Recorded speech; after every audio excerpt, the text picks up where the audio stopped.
Student Shrimati मोहरी देवी तापड़िया कन्या महाविद्यालय की इस यूट्यूब चैनल पर आप सभी का फिर से स्वागत है।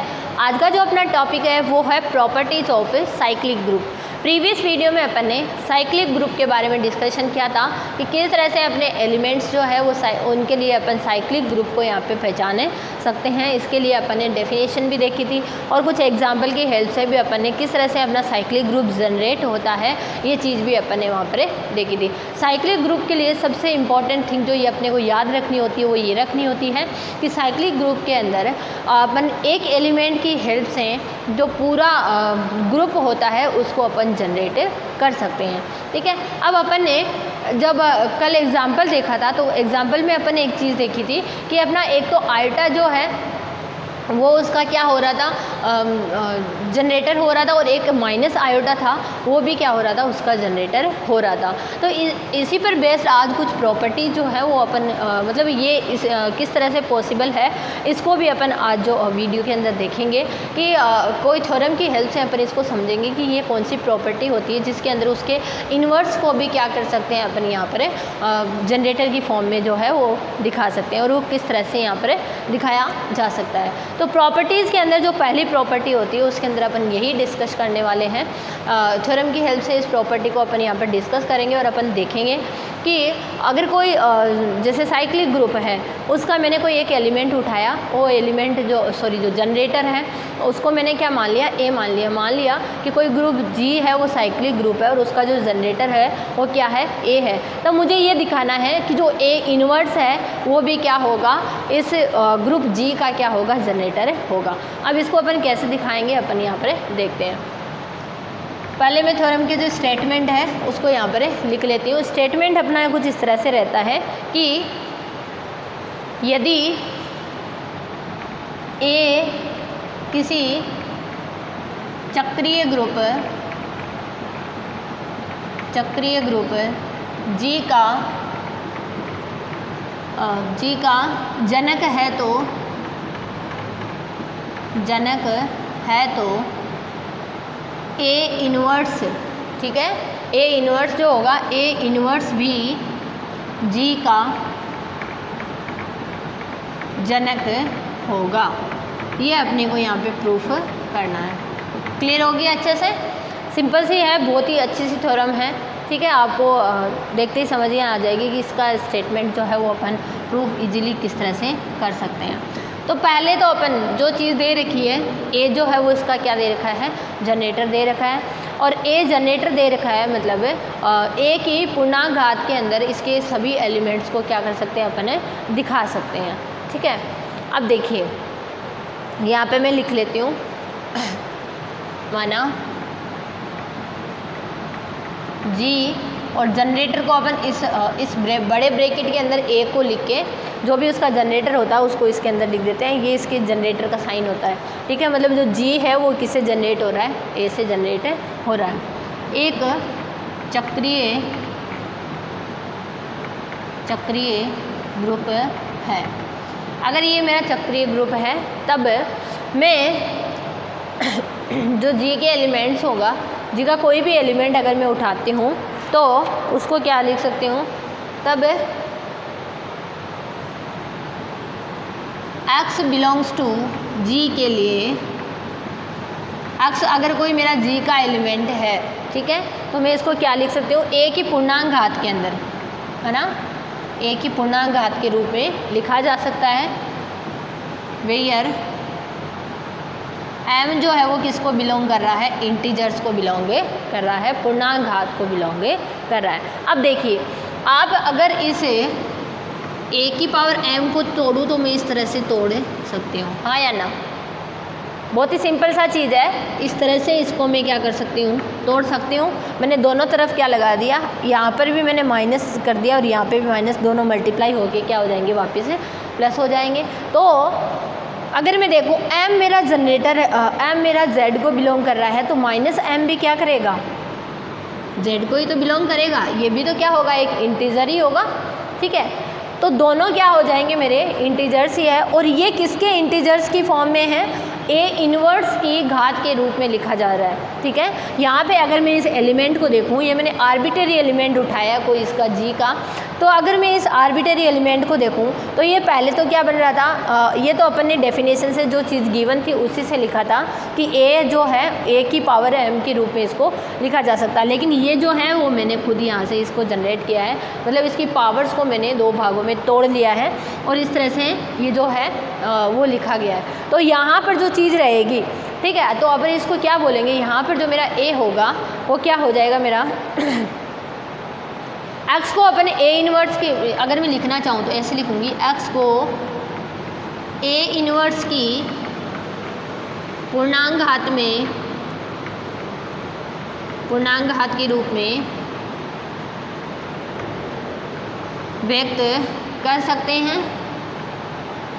और अगर इसको a इनवर्स की पूर्णांक घात के रूप में व्यक्त कर सकते हैं, इसका मतलब क्या हो जाएगा, a इनवर्स भी क्या हो जाएगा, मेरा जनरेटर हो जाएगा। तो मैं यहाँ पे लिख दूँगी, अतः a इनवर्स भी g का जनक होगा। यही तो हमें यहाँ पे दिखाना था।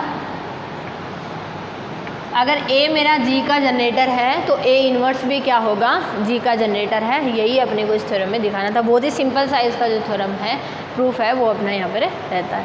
ठीक है, अब एक और थ्योरम अपन यहाँ पे डिस्कस करेंगे, वो भी इसी के लिए है और वो इसके ऑर्डर से रिलेटेड है। ठीक है, इसके ऑर्डर्स के अंदर बात करेंगे अपन।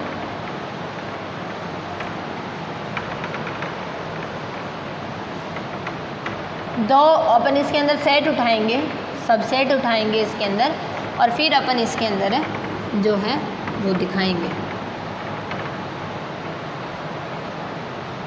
तो पहले स्टेटमेंट लिखेंगे और फिर अपन इसके प्रूफ को फाइंड आउट करेंगे। तो देखिए, स्टेटमेंट पहले लिख लेते हैं अपन। ये परिमित ग्रुप के एक चक्रीय कोटि के लिए है, चक्रीय ग्रुप के लिए है।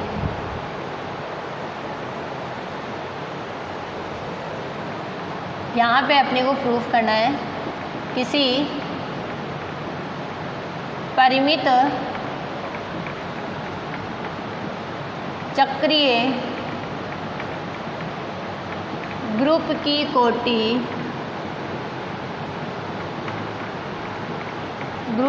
कोटि जो है वो क्या होगी, ग्रुप की जो कोटि होगी वो क्या होगी, जनक की कोटि के बराबर होगी। जनक की कोटि के बराबर होगी, ये अपने को यहाँ पर दिखाना है। ठीक है, तो देखिए कैसे करेंगे अपन।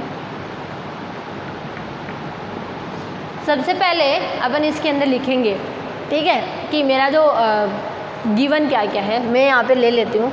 जी एक ग्रुप है और उसका जो जनरेटर है उसको मैंने क्या ले लिया, ए ले लिया।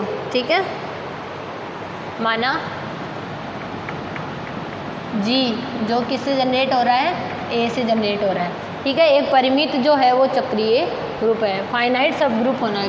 फाइनाइट जो साइक्लिक ग्रुप है वो अपन ने यहाँ पे उठाया, परिमित चक्रीय ग्रुप है। और मान लिया तब, और ऑर्डर ऑफ ए जो है वो कितना है, मेरा n है। ठीक है, तब मुझे यहाँ पे सिद्ध करना है, सिद्ध क्या करना है, सिद्ध ये करना है कि order of A is equals to order of G, मतलब दोनों की जो कोटि होगी वो कैसी होगी, मेरी इक्वल होगी। ठीक है, अब देखो, अगर मैं देखूं तो जी के एलिमेंट्स जो है वो मेरे किस तरह से होंगे, मैं मान लेती हूँ। ठीक है, मैंने मान लिया, यहाँ पे माना h एक सेट माना जो इसके घात के रूप में व्यक्त हो रहा है, जिसमें a की पावर 1, a की पावर 2, a की पावर 3, इस तरह से a की पावर n है। और ये किसके बराबर हो जाता है, आइडेंटिटी एलिमेंट। और ये आइडेंटिटी एलिमेंट के बराबर किस लिए हुआ है कि ऑर्डर ऑफ a जो है वो अपन ने क्या माना हुआ है, n माना हुआ है। तो a की power n is equals to e जो है वो यहाँ से आ जाएगा। ठीक है, यहाँ पे लिखेंगे h जो है वो g का उपसमूह है, सब ग्रुप है, अपन ने उठाया है। तब मुझे दिखाना है यहाँ पे कि जिसकी कोटि कितनी है, n है। ठीक है, अब इसके अंदर अपन एन एलिमेंट ही उठाए, अपन देख पा रहे हैं इसके अंदर अपन एलिमेंट्स कितने उठा रखे हैं, एन उठा रहे हैं, जिसकी कोटि कितनी है, जिसकी कोटि एन है। ठीक है, अब देखो यहाँ पे अपने पास में दो केस बनेंगे। जब अपन यहाँ पे इसकी पावर्स के रूप में लिखेंगे तो मान लेते हैं वो पावर मैंने m ले ली, ठीक है, जिसके अंदर इसको मैंने इनके एलिमेंट्स को लिखा है, उस पावर को मैं क्या ले लेती हूँ यहाँ पे, अगर m ले लेती हूँ तो m जो है यहाँ पे दो केस पॉसिबल है m के लिए। पहला केस तो यहाँ पे पॉसिबल है कि m जो है वो लेस देन इक्वल हो n से।